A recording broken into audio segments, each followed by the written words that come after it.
Welcome back, everyone. I'd like to take a moment to introduce our keynote speaker today, Tim Wise. Tim Wise is among the most prominent anti-racist writers and educators in the United States.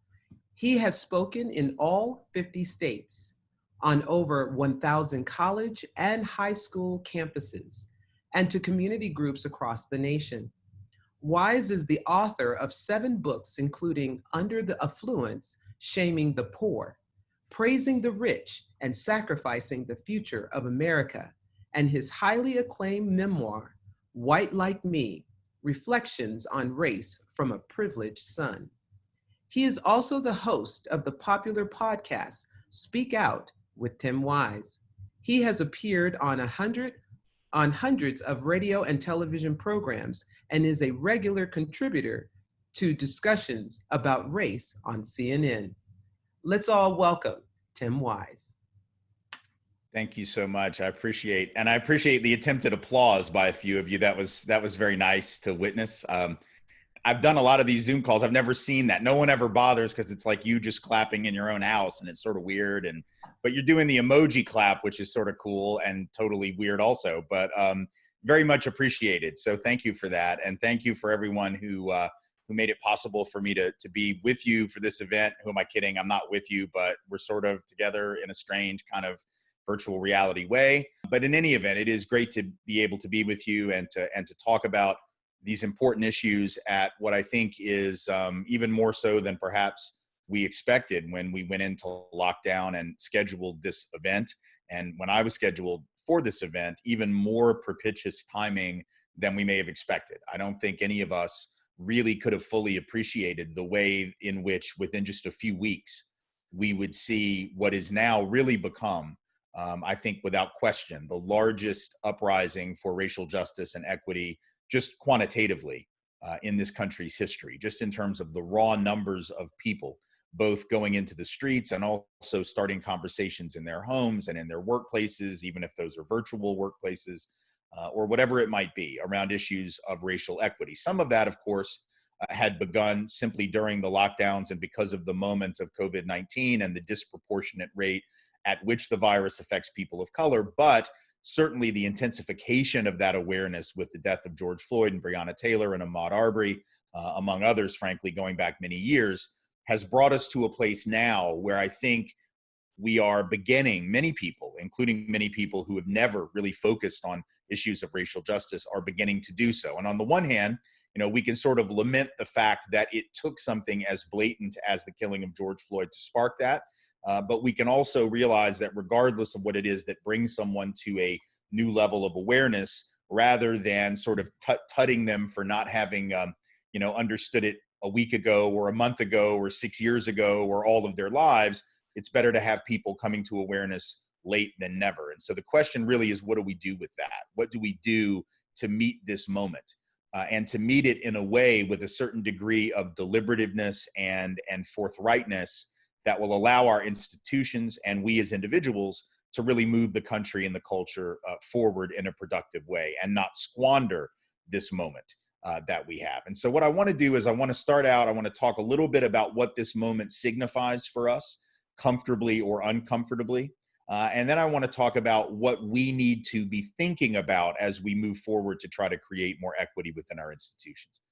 The first thing about this moment that's important to realize is that we are all inheritors of generations of unaddressed pain and inequality. So that what we are seeing around the country right now, in city after city, even in small towns, because it's not just a movement that's taking place in large metropolitan areas. There are small towns that have never seen racial justice demonstrations, protests, and events that are having these events. And then there are towns that have had them before, but never in these kind of numbers. That is not the result of one videotaped killing of one individual in Minneapolis, Minnesota. We have seen those kinds of things before. We saw that with Eric Garner. We have video evidence of the killing of Tamir Rice in Cleveland. We have video evidence of the killing of John Crawford outside of Dayton several years ago. We have video evidence of the aftermath, at least, of the shooting of Philando Castile, also in the Twin Cities. So we have evidence of this stuff. But something about this moment is opening us up to be able to see and to hear and to reflect and to do something that we haven't done up to now. And I would say that's the combination of two things: this accumulated pain, which eventually simply is, sort of one drop of water over the dam, as the saying goes, but also this coronavirus moment, right? We are in this moment where, because of this global pandemic, we have been more or less in lockdown mode for several months. And when you're in that mode, right, it gives you, in relative terms, I realize it's not true for everyone. It's certainly not true for frontline responders and medical personnel and delivery folks whose lives really haven't changed, except that they've become more dangerous, but they're doing the work they were always doing. But for most of us, right, for educators and for people that work in other types of jobs, we are experiencing a relative quiet compared to what we're used to. The hustle and bustle of our daily lives is different. And although that has been horrifying in some ways, because it's a lot of uncertainty surrounding that, a lot of anxiety surrounding when things will, quote unquote, get back to a more normal state. But there's also opportunity in that, because when you have relative silence, when you have the relative ability to sit back and really reflect, not going about your routine the way you normally would, it opens you up to actually feeling things that you might not have felt before, and hearing things that you might have been able to tune out before, right? And so we are the inheritors of this legacy of pain. We're also, in a weird way, the beneficiaries of this absolutely bizarre, unique moment in the history of our country and, frankly, the world. And the question is how we meet that moment. And it's important to understand that that moment and that inheritance is not about us per se. We are not individually, for instance, responsible for that legacy that we have inherited. So it's not fair in some sense that we are the inheritors of it, but it doesn't matter if it's fair. It may not be about us, but it's up to us to figure out how we respond in that moment. A lot of things in life are not fair that we inherit. It's not fair that some people inherit millions of dollars from their families upon the passing of their parents or their grandparents, but they do. And none of us who have ever inherited anything, whether it's a lot of money or just some antique lamp that we might like, have ever said, it's not fair that I inherited this legacy. Maybe I should give this away. Most people who inherit things they like tend to keep them. The problem is when we inherit things that are painful, or when we inherit things that are not good, we want to ignore it. We want to say, well, it's not my fault that these things have happened historically. Well, it's not your fault, or to your credit, that your grandparents made millions of dollars in the stock market, but you took that money. So if we're going to inherit the good, we have to be willing to inherit the bad. If we inherit the legacy of the country that we live on, the advantages and the benefits of living in one of, if not the wealthiest and most powerful society in history, then we also have to take some responsibility for the deficits on the other side of the ledger. And those deficits include racialized inequalities in the labor market, racialized inequalities in the schools, racialized inequalities in the justice system, in healthcare delivery, in all of those different arenas. And so number one, it's just very important to understand that we're the inheritors of a legacy that may not be our fault, but which we are now responsible for and responsible to future generations in terms of how we respond to that. And that means beginning with a realization that we don't like to make, or a realization that we often rather not realize. And that is that every institution in our society and the society itself was created on the foundation of racial inequality, and specifically on the foundation of white supremacy. And I know that that's not easy to hear, particularly a term like white supremacy, because we think of that as neo-Nazism and Klansmen, and we think of it as those boys in Charlottesville back in 2017 marching around with tiki torches and swastikas and other neo-Nazi emblems and symbols. But when I talk about white supremacy, I'm not talking about that. I'm talking about a systematized process that elevated those of us called white over anyone who wasn't called that. And of course, who was called that from generation to generation sometimes changed. So it's not a fixed concept, and it's not a very scientific one. We know from the research in biology and the research in genetics, but it's a concept that has had social meaning. And when this country was crafted, and every institution in the country was crafted on the basis of the notion of white over non-white, of white over anyone who wasn't defined as such. Now, that is maybe sounds like a radical or hyperbolic statement, but it's really not arguable. It's not my opinion. that there's another opinion that can rebut. It's not really an arguable proposition. In fact, if you think it is, I would dare you to think of one institution in our country's history that wasn't founded on the basis of racial inequity. One institution whose creation was rooted in equality for all. What's it going to be? Is it going to be the labor market? Well, no. We know that the labor market was rooted in the idea that white folks had access to certain jobs and people of color were off limits when it came to those jobs. What are we going to say? The schools? Well, no. We know that the educational system was created on the basis of racial inequality. People who were not considered white were usually either excluded entirely from access to certain levels of education or were relegated to inferior educational resources, less spending, segregated schools, separate and unequal, whatever we might have called it. We called it separate but equal, but of course it wasn't equal, it was just separate.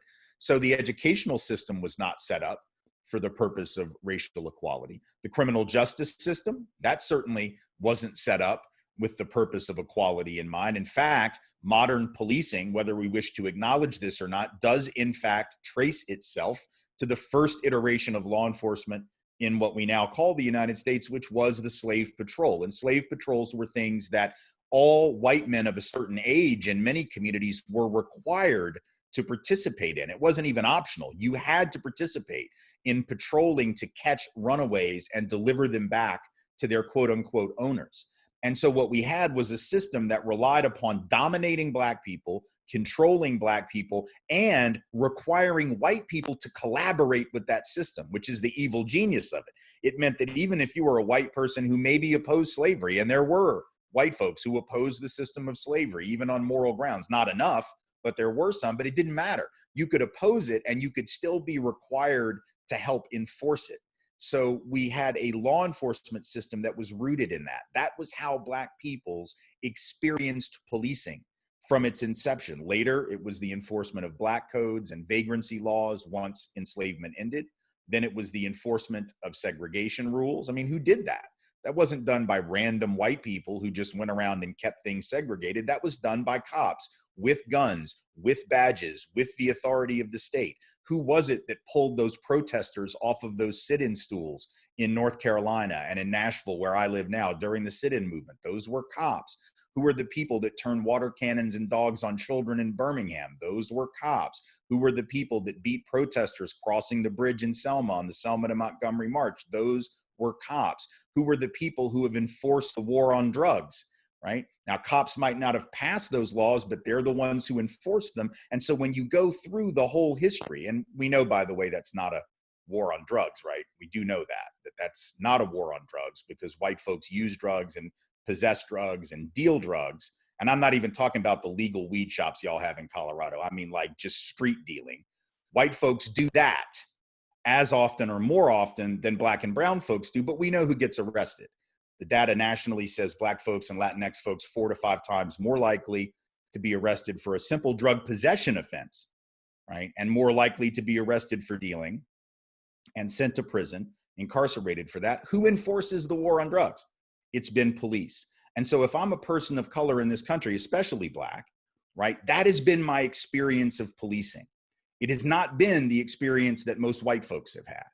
And so if you go through all of these institutions, you see that every single one of them was created to have that purpose. And when you create machinery with that purpose in mind, of white over non-white, of white over people of color, don't be surprised when at the end of the conveyor belt, it gives you what it was designed to give you, right? If the machinery was intended to produce white folks at the top disproportionately, and Black and brown folks down here, that's what it's going to give you. It's not an accident, and it's not incidental or coincidental, right? It is the deliberate outcome. So it's like if you were waiting at the end of a conveyor belt in a sausage factory, and you find yourself thinking, where are my chicken nuggets, right?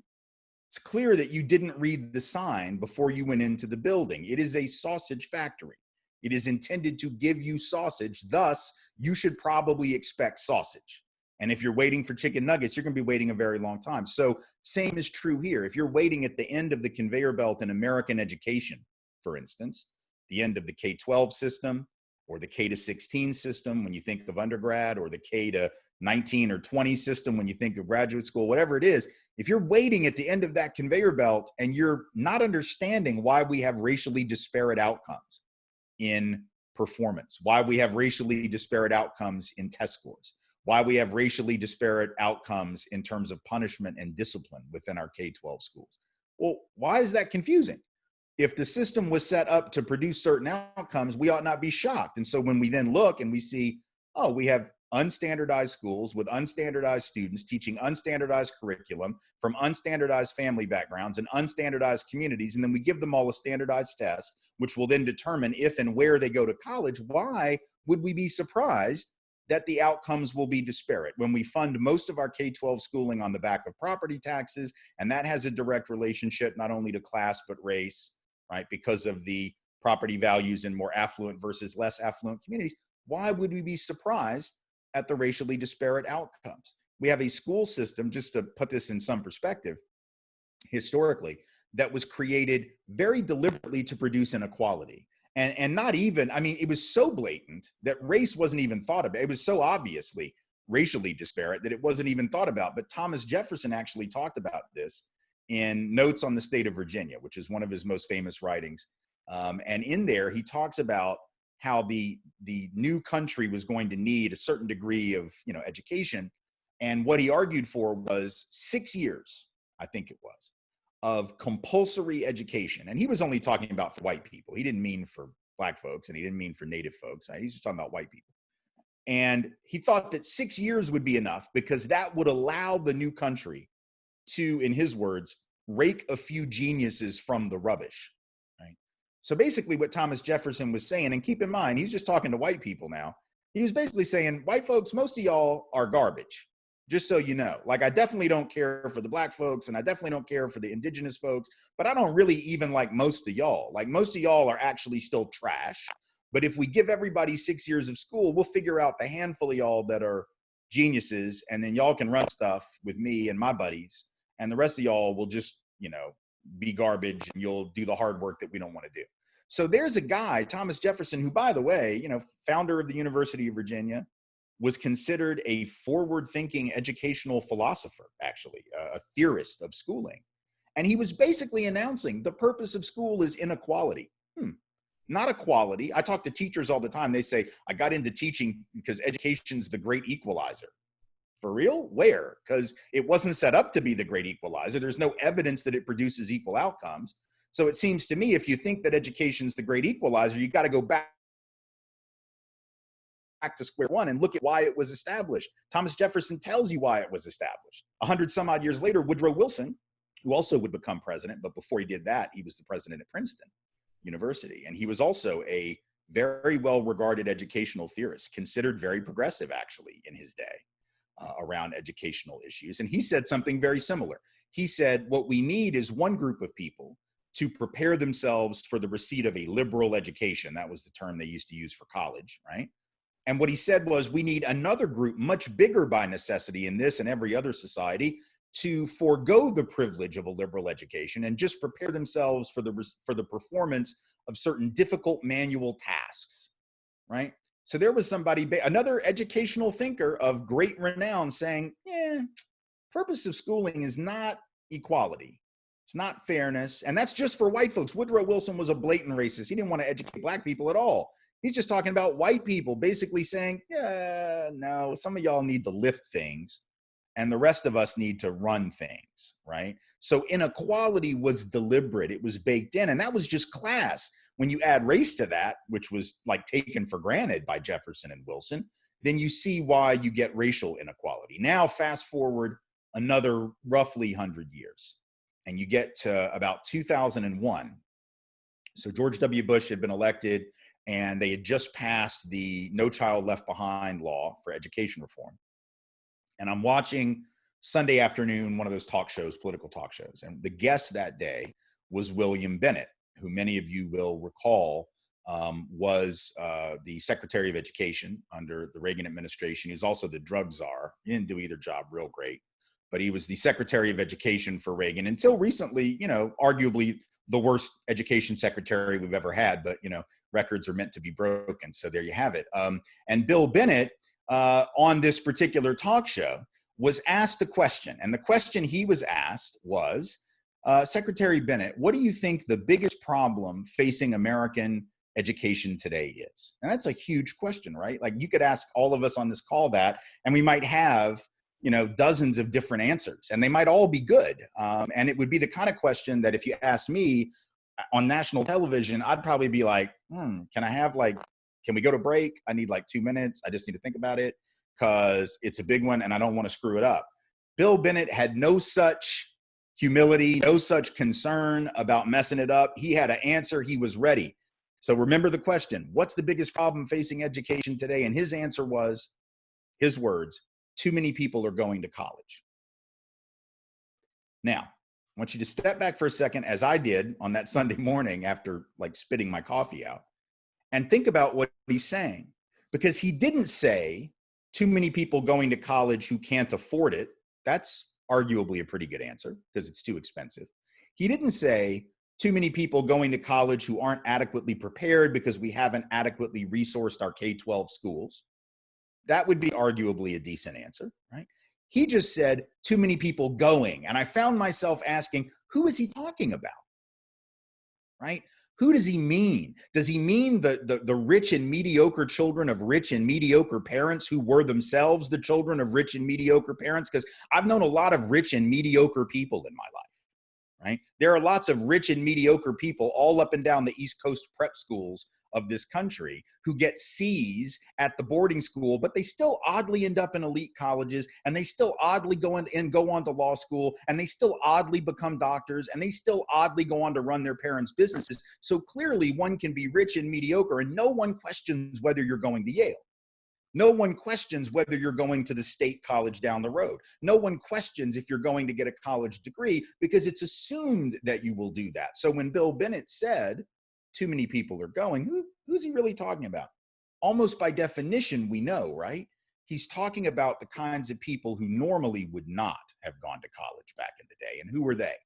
Well, they're disproportionately going to be people of color, and they're disproportionately going to be working class people of all colors, including working class whites. So what he's really articulating with no shame, no misgiving at all on national television in front of millions of people, he is saying, too many people are going to college. That is the mentality of the slave owner in modern times. Because what did the slave owner say? Well, if they all learn to read, see, who's going to pick this cotton, right?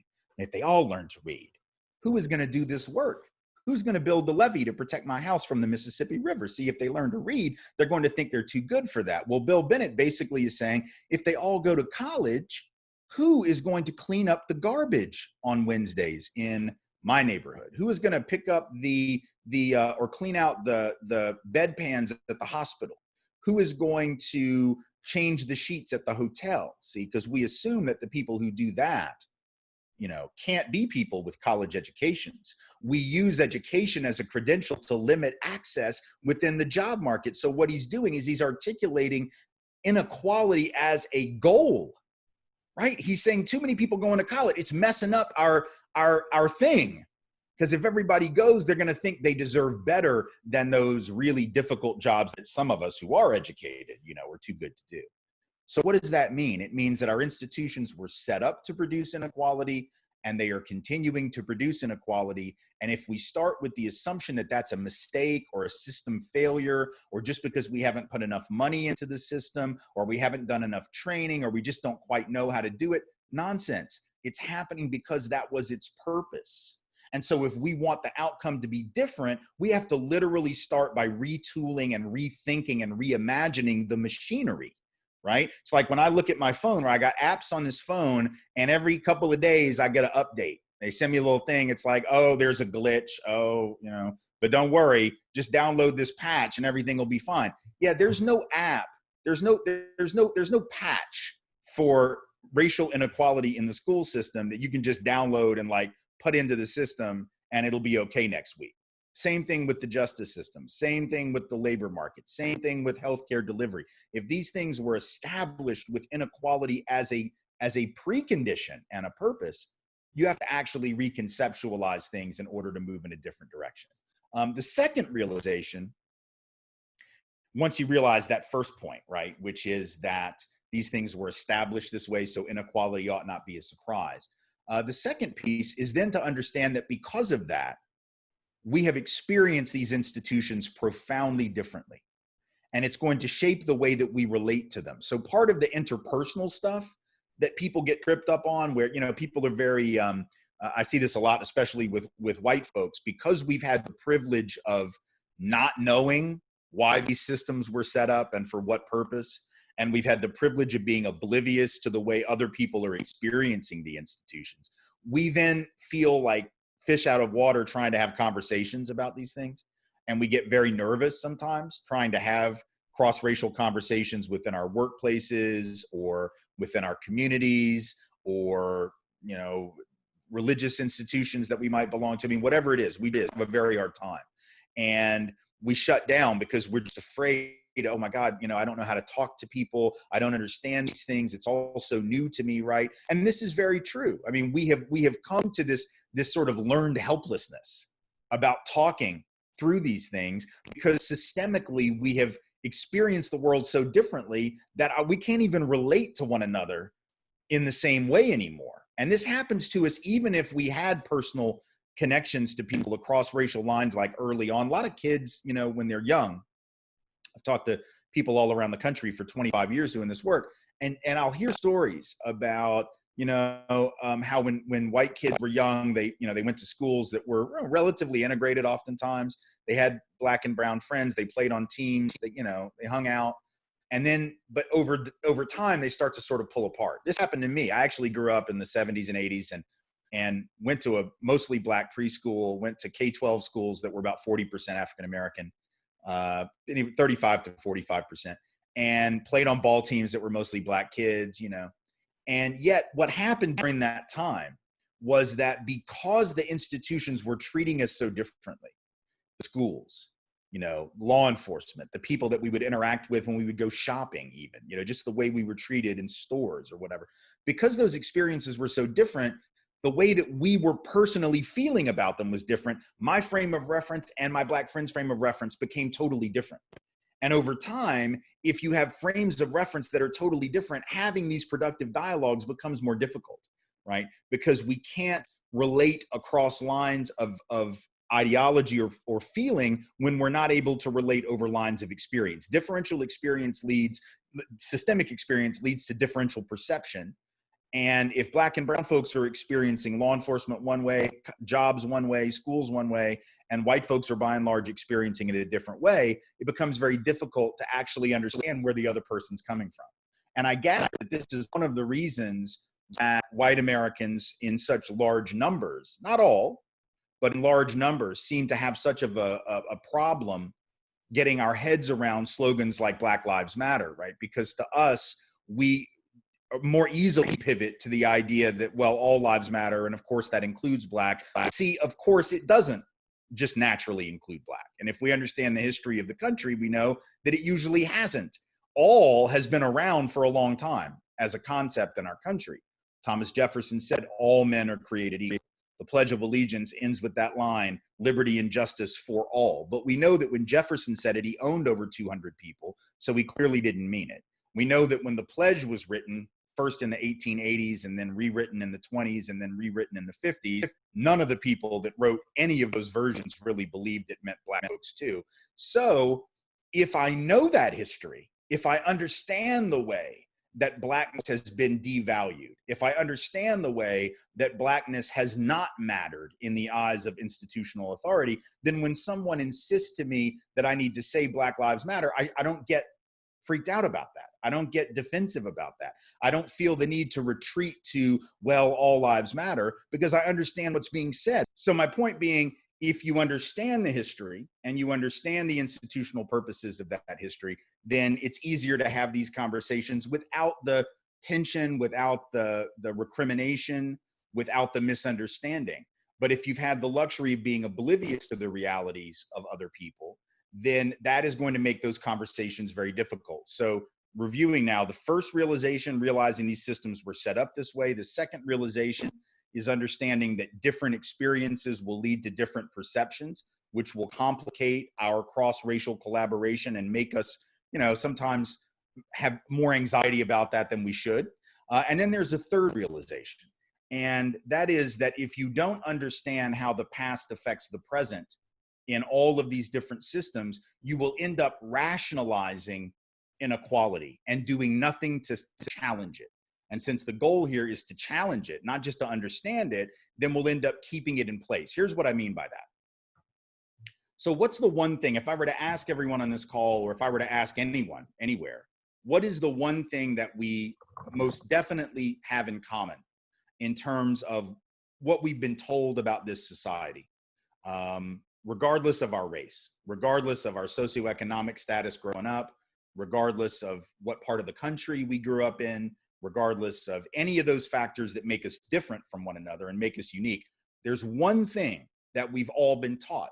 And some of us were taught it very explicitly by parents or by teachers or preachers or politicians. Others maybe a little more indirectly. We just sort of picked it up because it's the ethos of the country. But the one thing that we definitely have in common is the overriding ideology of America, which is this notion of rugged individualism and meritocracy, right? The idea that wherever we end up, it's about our own effort mostly, right? That we are the arbiters of our own fate, that if we made it, whatever that means, it's because we worked really hard, we had talent, we had a great work ethic, and the people that didn't make it, it's sort of their own fault. Maybe they didn't work hard enough, maybe they made bad choices, maybe they didn't apply themselves, whatever, right?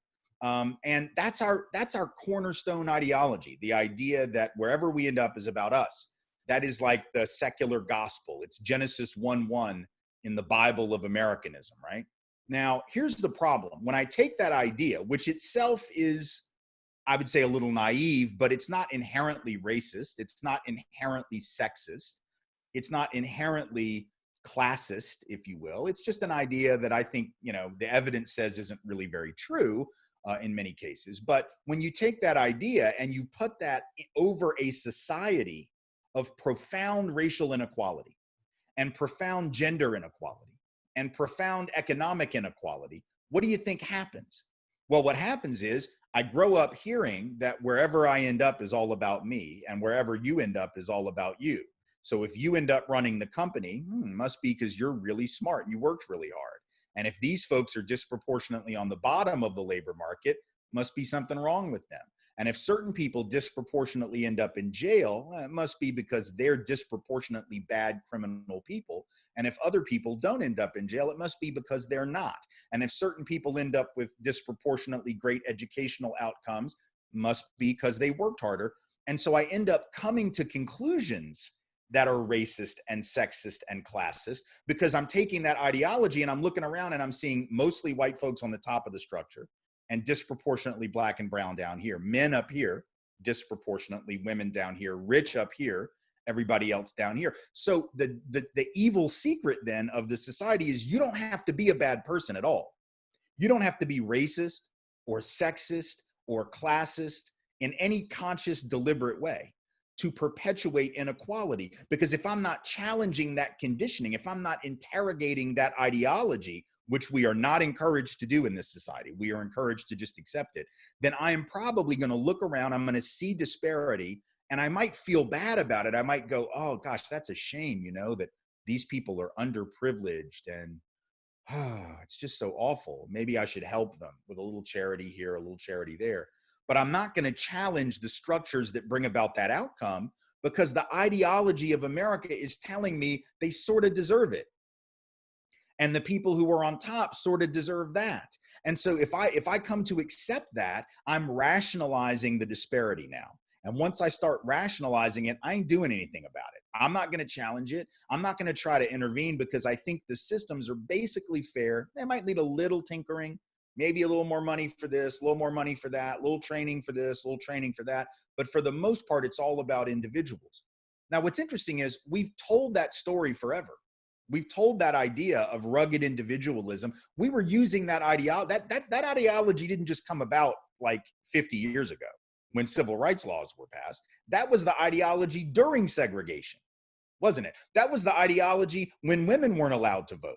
That was the ideology when women couldn't get loans from banks in their own name, had to get their dad or their husband. And that, by the way, that didn't change in many places till 1971 when the Equal Credit Opportunity Act was passed. So we've been saying this thing about meritocracy and individualism forever, even when the system was formally sexist, formally racist, like a formal system of oppression. So clearly we didn't really mean it, but it sounded so good and we've internalized it. So what that means is we have to actually start asking questions about everything we've taken for granted. If we want to create equity, those are the steps that we have to take. We have to understand those three things I mentioned. Number one, the system was created for inequality. Number two, those unequal experiences lead to unequal perceptions, and that complicates conversations. And number three, that unless we're interrogating the core ideology of the country, we're going to rationalize and justify disparities. If we don't understand those things, we can't begin to take steps to unwind that. So what would it look like very quickly to begin to unwind that? I would say number one, we have to begin with ourselves and understanding how we have been racialized in this society. Now, for folks of color, I think they have a pretty decent idea of that by and large, right? Because to be Black or brown in this country is to have enough racialized experiences to have that narrative pretty solidly in place. But to be white is oftentimes never to have given that thought at all. We think of racism or race itself as an issue that people of color need to deal with and grapple with, but we don't necessarily see that our lives are racialized. It's why we use language like underprivileged to describe people, but we don't use terms like overprivileged. That's not even a word actually in the formal dictionary normally when you look it up. But by definition, if there's an under, there must be an over, right? If some people have less, other people must have more than they would otherwise have. Who is that? Well, in an economic sense, it's the affluent, of course. In a gender sense, it's men. In a racial sense, it's white folks. So if we haven't really thought about that, if we haven't really thought about how identity has shaped us and that it's only shaped them, then we don't see ourselves in the middle of the problem. It becomes an issue that we can dabble in, we can drop in to the movement when we want to, we can maybe try to do a little work here and there and then go back to our normal lives. What this moment is calling us to do is to interrogate how intensely racialized our lives have been. Well, where did we grow up? Where did our parents grow up? Where did we go to school? Around whom were we socialized? What were our experiences? What have they been with law enforcement, with the labor market, with the school system, with housing opportunity? And I guarantee you that when you go through that litany, regardless of where you grew up and the circumstances under which you grew up, you're going to see that there were these intensely racialized experiences, that all of our lives have been crafted and shaped in part, not in whole, but in part by our racial identities. That's important because once you know that, you realize you have an obligation to stay in this struggle. It's not something you can just drop in and out of because it's part of who you are too. It actually helps to shape you. The second thing is to interrogate the practices and the policies and the procedures of your institutions, right? And I mean everything, starting at the very beginning of those kinds of policies, practices, and procedures. So what does that mean in the workforce? Well, think about this. Several years ago, there was a study in the New York Times right after the recession had sort of eased a little bit. So maybe 2011, 2012, 2013, there was a story that talked about how in the wake of the recession, about half of the new jobs in the post-recession economy were being filled through word of mouth networks and specifically by way of letters of recommendation that were being written by existing employees of that company or that agency or whatever it was on behalf of friends of theirs who they were trying to help get jobs. Now, in theory, that's not a race specific thing or a gender specific thing or a class specific thing, but who do you think was more likely to have a buddy already working in that company who could write that letter that was instrumental toward getting that next job? They were overwhelmingly white, they were overwhelmingly men, they were overwhelmingly affluent, which means that you could be a person of color, a woman of any color, you could be a working class white man. And if you don't know the right people, you're scratched from half of the new jobs in the post-recession economy just because you're not in the know. That doesn't have anything to do with merit. That has to do with connections. But if we're not interrogating that, and see, you can rationalize that policy Every employer that had that policy will tell you that it wasn't to keep black folks out, wasn't to keep women out, wasn't to keep poor folks out. It was because, you know what? It's cheaper, right? If I can get Jim over in accounting to find me the next hire in that department, I don't have to do as much of a search. I don't have to spend as much money. It saves me time and effort. And probably Jim won't steer me to a total idiot. So it'll probably work out okay, right? But the problem is if Jim only knows people like Jim, or mostly knows people like Jim, a whole lot of really great people get scratched from the start. They don't even get to race because they don't know where the track is. They don't even know where the competition is taking place. So they can't even line up and try to run, right? So that's in the world of work, beginning to interrogate, how do we find people for jobs? How do we evaluate people for jobs? When it comes to schooling, if we're going to create educational equity, we have to rethink standardized testing. We have to rethink the funding mechanisms. We have to rethink the curriculum that we choose and why we choose it.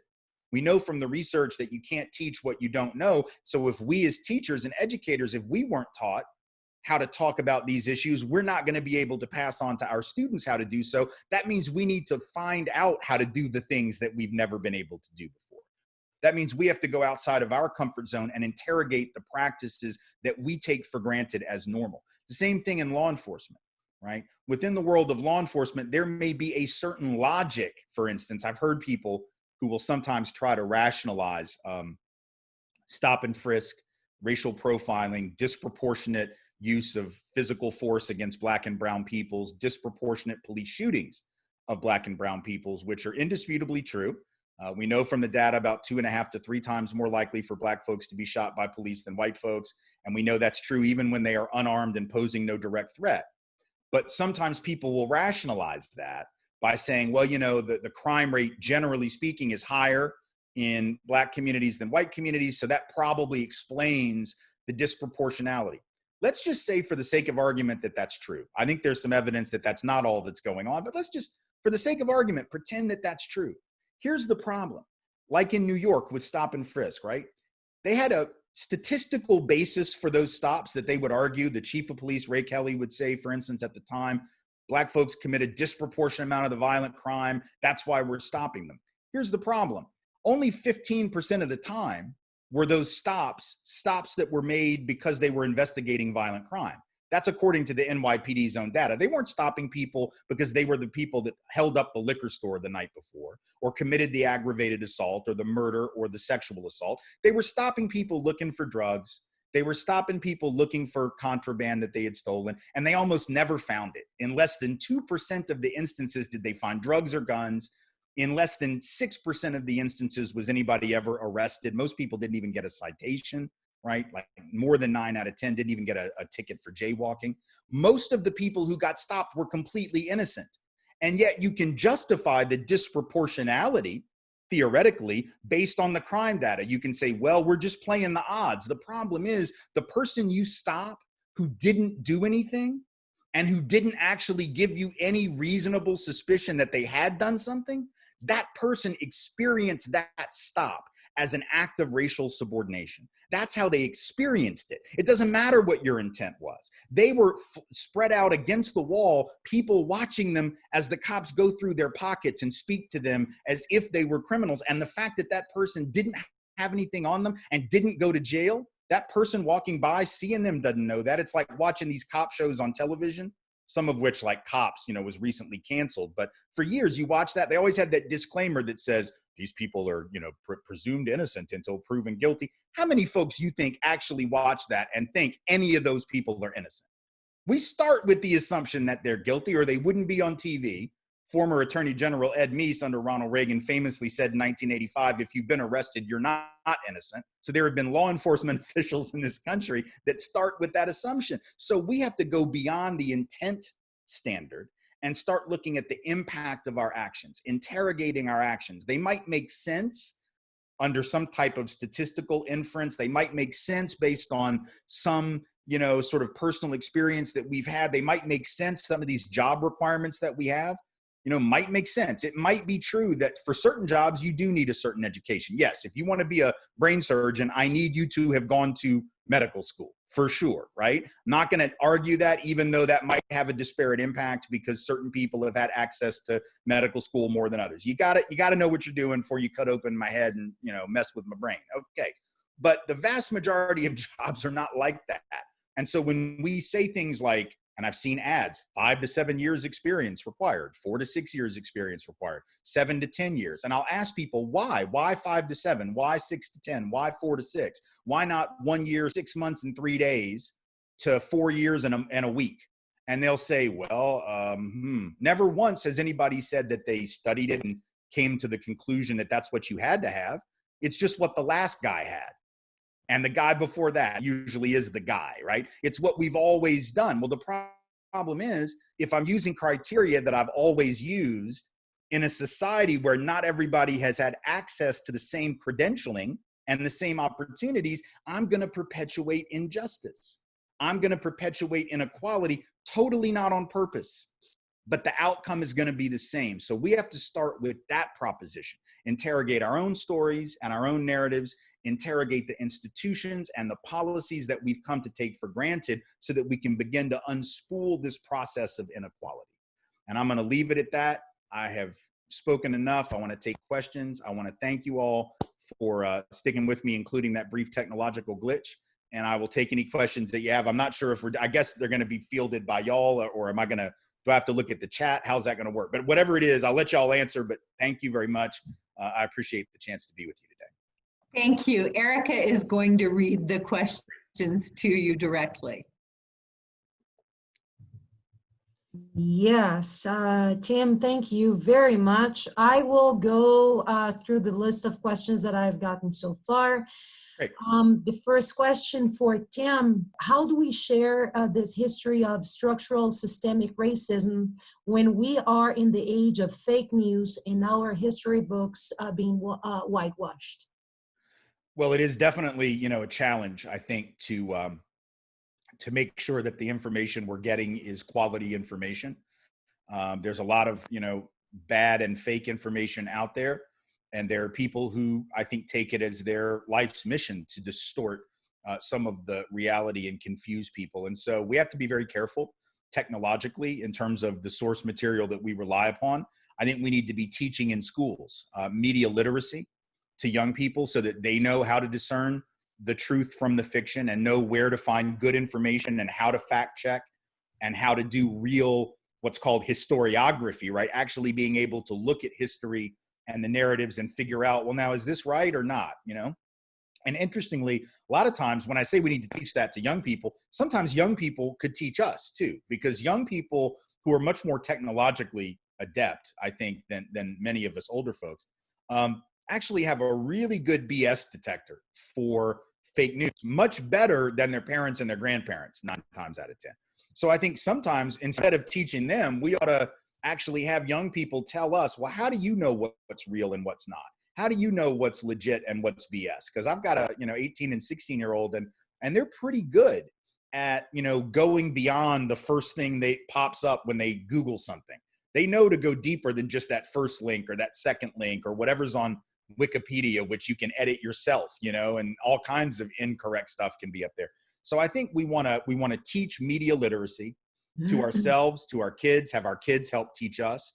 We want to make that part of the curriculum of schooling, and critical thinking. How do we do historiography has to become part of that. And I think once we do that, we can help people discern how that it's like when you do, I mess around on ancestry.com sometimes just because I'm fascinated by genealogy, and that's like a whole nother conversation. But it's like when I'm trying to find people to add to that family tree thing, if all I see is like one person who says, oh yeah, our 15th great grandfather was, Jesus or something, it wouldn't be the 15th great grandfather. But if it's like somebody that says, oh yeah, we're related to, King so-and-so and so, if I don't see like several people that have that evidence, if I don't see some real evidence, I'm not going to take your word for it just because you got on there and were like, well, my great grandmother told me, and this was written down in our Bible, and so I know that that's true. Like, well, okay, that might be a source, but I might need to go a little deeper. And so I've learned, to sort of dig.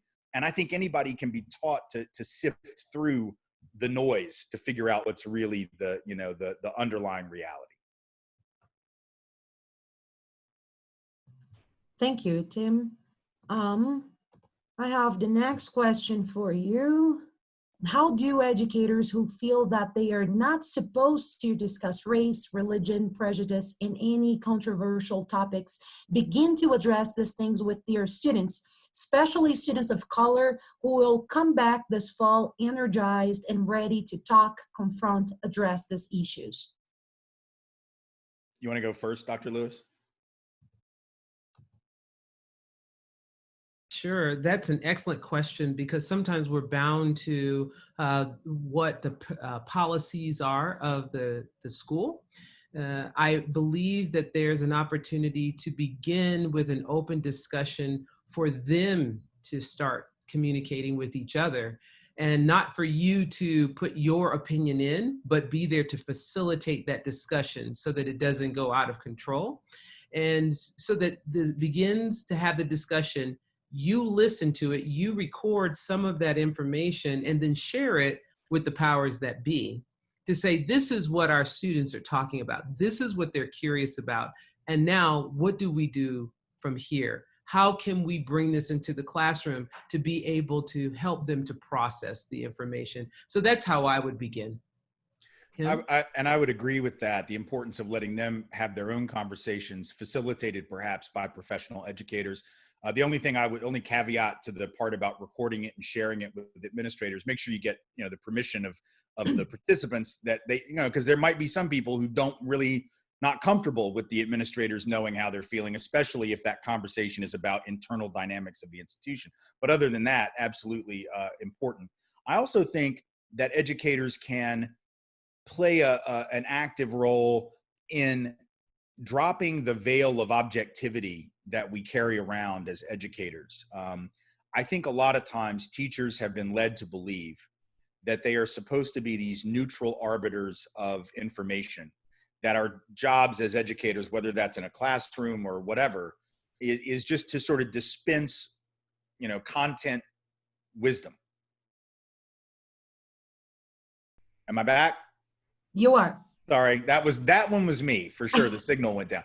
You're all good. Not sure where I was, but the point is that I think we want to make sure that that we are stepping out of our neutrality a little bit, because part of the reason that students won't open up to us sometimes as educators in a classroom type setting is that, understandably, we're the authority figure in that room as a teacher, right? And so there's a real fear, hey, if I say the wrong thing, or if I just don't know what to say, is that going to reflect badly on me as a student? Is that going to affect my grade? Is it going to affect the way this educator views me? So part of the way that we can break that down a little bit and facilitate open dialogue and gain some trust with our students is to step out of that role of, you know, purely objective observer and admit that we're affected by what's going on too, right?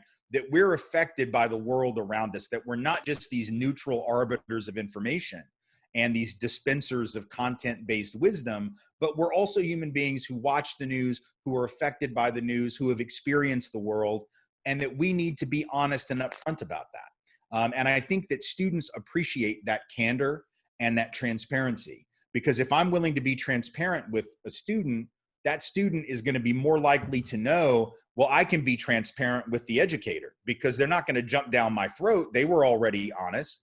They were upfront. They were vulnerable, so I can be vulnerable. The problem is if I'm a student in a classroom with an authority figure in front of me, I don't want to go first in the vulnerability Olympics. I don't want to be the first one to be like, let me put all my stuff in the street and then maybe y'all will do the same.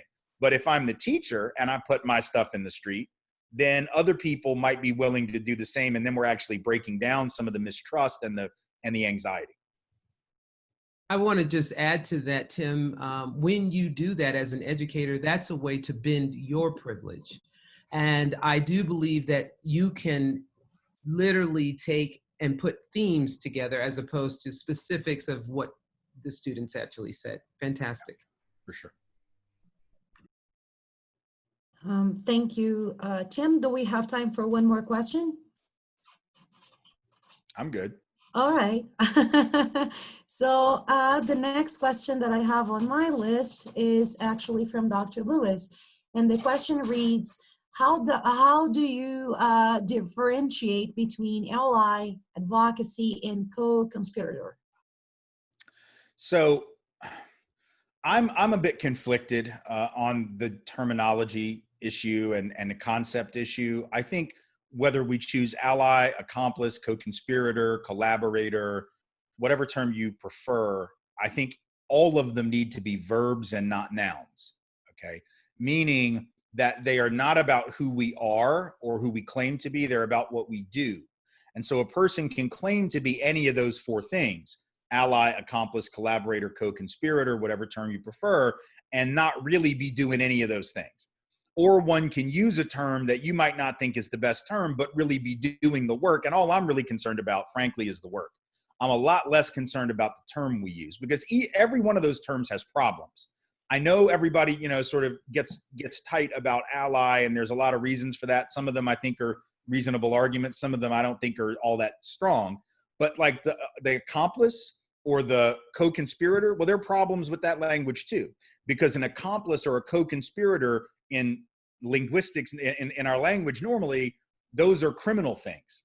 If I'm an accomplice or a co-conspirator, I'm involved in a criminal activity. Do we really want to encourage people to think of anti-racism as a criminal enterprise? I don't think that's really a good symbolic mimetic effect. So I don't happen to think that those words are necessarily any better. Collaborator might be a little better, but the problem with collaborator is we also use that term to describe people who don't resist racism and white supremacy and collaborate with the system. So none of these words are perfect. They all have their problems. But whatever word you choose and however you choose to define it, just make sure that you're looking at it as an action word, as a verb, rather than a simple noun that somebody can put like on their forehead or on the t-shirt or get a button or whatever and say, I'm an ally / whatever it is. Like, maybe we are, maybe we're not. I think maybe the better term is aspiring ally or aspiring whatever it is, trying to be that.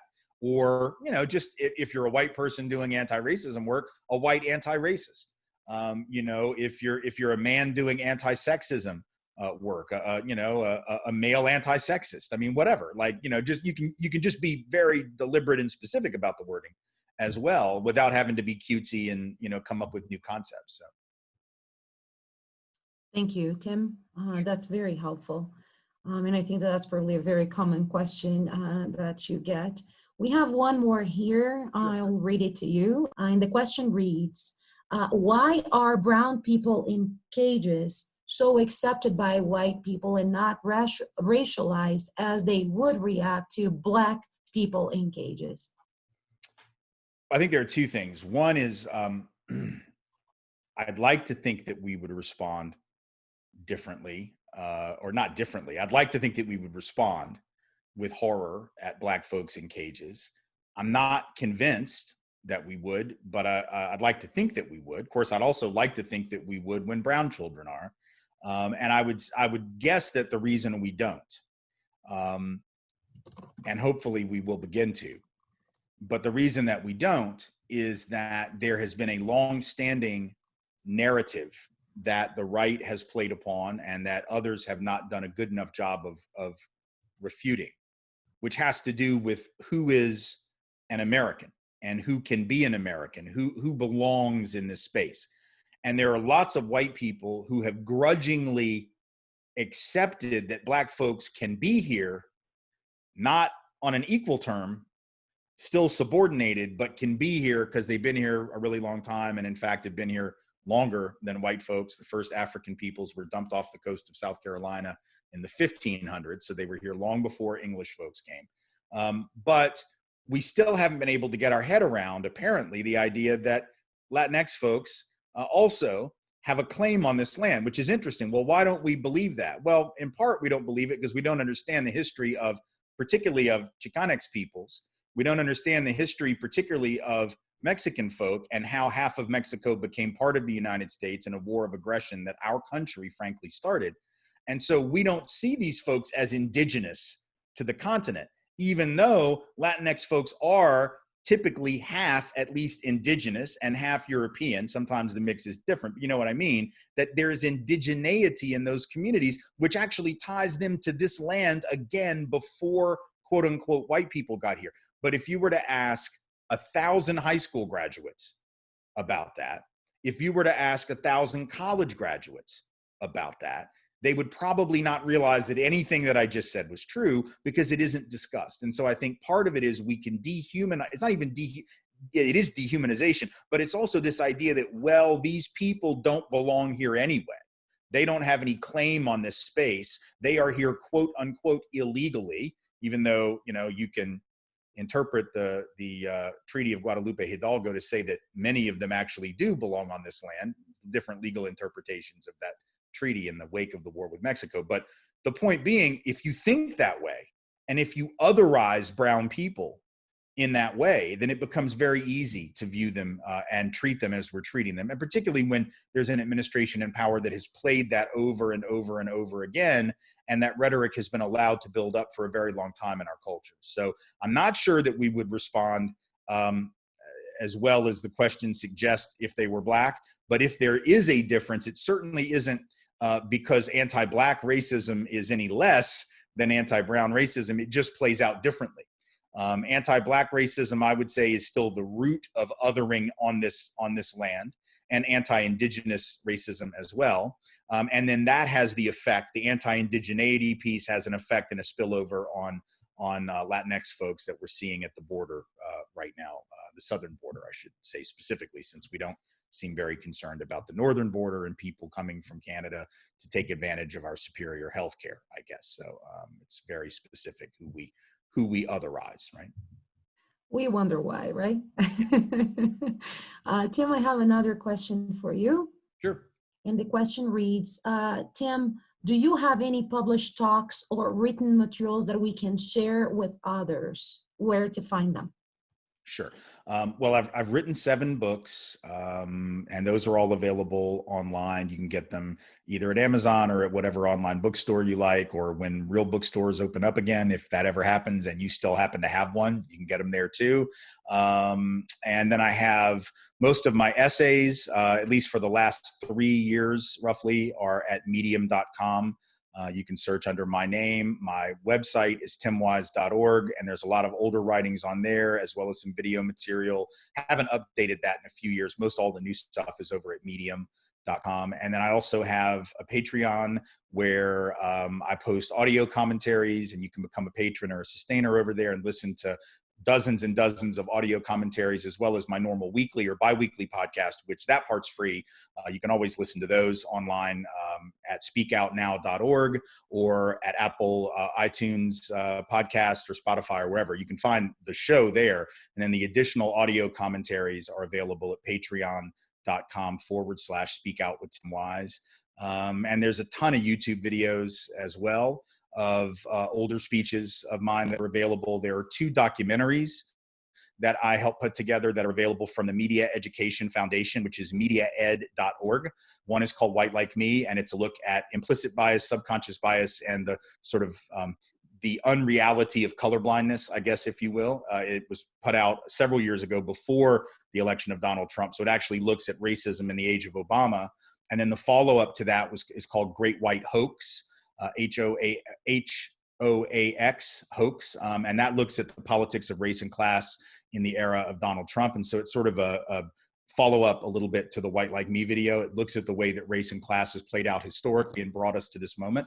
And you can stream either of those documentaries at mediaed.org. I think the streaming is like $4.95 a stream or something like that. And you can order physical copies as well for your institutions if you'd like, but they can also be streamed online. Tim, the next question, I'm going in order here. The next question I have is actually for all of you. So the question reads, I recently became aware of Larry Elder and his speaking points about systemic racism being a myth. Do you have any talking points we can use to counter his claim when talking with others or coworkers about his claims? Listening to him is frustrating, and others think he is credible simply because of his skin color. Right. Well, first, I mean, everything I've ever written is a rebuttal to Larry Elder, in effect. Everything that I say is a rebuttal to Larry Elder. But here's the thing that fascinates me, just conceptually for a second. When white people point to Larry Elder or Candace Owens or whomever, pick your black conservative, as proof that racism isn't a thing, I want us to think about this for a second, because it usually is white people who hold Larry Elder up. It's not other black folks who do that. It's not people of color who point to Candace Owens by and large and hold her up as an authority. So when you're white and you go and you grab the black person who agrees with what you already thought as proof that you were right all along, doesn't seem to me that that's really homework and research. That's just confirmation bias. Let me go find the person who confirms everything I already believe. And in the meantime, let me dismiss the 80% or more of black people who think that those folks are wrong, right? Because the vast majority of other black folks don't agree with Larry Elder, don't agree with Candace Owens, don't agree with Armstrong Williams, don't agree with Ken Hamblin, don't agree with Walter Williams, don't agree with Clarence Thomas, right? So why is it we listen to those handful of people, but the 80% must be crazy? The 80%, they must be seeing stuff. The 80% are too irrational to know what their lives are actually like. That actually sounds really racist to me, right? To think that black folks are so unintelligent or irrational that they can't even figure it out, except for Larry Elder, he's figured it out. So that's the first thing. The second thing is we misunderstand what systemic racism is. And Elder does this, and I think they all do. They all act as if what we're saying when we say that is that everybody's racist and horrible, and there's just every institution is shot through with bigots. And that's not the argument. The argument about systemic racism is that we have, it's what I said today, policies, practices, and procedures in place, which may not be deliberately racist at all, which may not be about bigots sitting there going, oh, we're going to use this old boys network because we don't want black people. They don't have to do that. They might use those policies because on one level they make sense. It cuts down cost. It's easier. Or the police might make stops based on aggregate crime data because statistically it makes a kind of sense. The problem is it perpetuates racial disparity. That's what systemic racism is. So if you're like Larry Elder and these folks who deny that it's a thing, and then your argument is trying to show that most people are good people and most people aren't bigots and bigotry has diminished, we're not talking about bigotry. We're just talking about the actual outcomes that people obtain. So if I'm defining systemic racism as these profoundly unequal outcomes, and you're not denying the outcomes, Larry Elder doesn't deny that black folks have worse outcomes in all these areas. He just says it's black folks' fault. Okay, so that's a whole nother discussion we ought to have. How is it black people's fault that they have 1/15 the net worth of white people? Well, it's not because of different savings rates. The data says that's not it. It's not because they haven't worked as hard. The data says that's not it. It's because certain people were able to accumulate wealth and pass it on and others weren't. So that's the legacy of the past affecting the present. That doesn't require a single bigot. If I could wave a magic wand and get rid of all the bigotry, those policies would still be affecting the present. There's inertia from the past, right? I think Larry Elder and some of these folks believe that the passage of civil rights laws ended systemic racism. Well, let me ask you, did the passage of laws against murder end murder? Did the passage of laws against bank robbery, no, banks don't get robbed anymore? We have laws against all kinds of stuff and things still happen. So the question that I would ask of the Larry Elders of the world, and I would encourage you to ask when people put them up there as the authorities, is ask them this. Number one, do you think that systemic racism was ever a thing in America? Do you think that once upon a time it was real? Because most people, including Larry Elder, are going to say yes, right? Like nobody's going to really deny that. Even your typical conservative person today is going to say, oh yeah, you know, back in the day it was bad for sure. Okay, that's the first question. The second question is, well, why is it that back in the day, when even you admit there was systemic racism, the polling shows that most white people didn't think there was? The polling even then said that white people didn't see it. So in 1963, 2 out of 3 white Americans told Gallup black people were treated equally in education, housing, and employment. In 1962, 85 out of 100 white people said black children had the same chance to get a good education as white children. Now, in retrospect, we can look at that and be like, yeah, that doesn't make any sense. But at the time, rational people said that. So the question number 3 is, if people could look at it even then when it was blatant, even before civil rights laws were on the books, you couldn't even point to laws. They weren't even there yet. It's the middle of the civil rights movement. If people could look at it even then and say, what's all the complaining about? Racism? What racism? And they were obviously wrong. What in the world makes us think that all of a sudden we figured it out? All of a sudden, the white folks who couldn't see it, now we're the perceptive ones. And all of a sudden, the black folks who did see it, they've lost their mind. Like, what are the odds of that? That just seems incredibly unlikely to me. So I think this is a very convenient argument that relies on a misinterpretation of what systemic racism is. And it ignores the history of denial that white folks mostly have parroted, but there have always been black folks too, who have denied that problem, who have not seen the need. There were plenty of black folks during the movement who didn't join in the movement, who didn't think Dr. King was doing the right thing, who actually criticized the movement for causing all this trouble. Well, and there were white folks who pointed to those black people and said, see? So Larry Elder, God bless him, he's part of a very long tradition, but the bigger tradition is white people denying it and then looking for the Larry Elders and the Candace Owenses to confirm everything that we already thought was true and the stuff that we have always thought was true in every generation. And we've been wrong every single time up to this point. I doubt that suddenly we're the ones who are right and they're the ones who are wrong. That just doesn't make sense to me.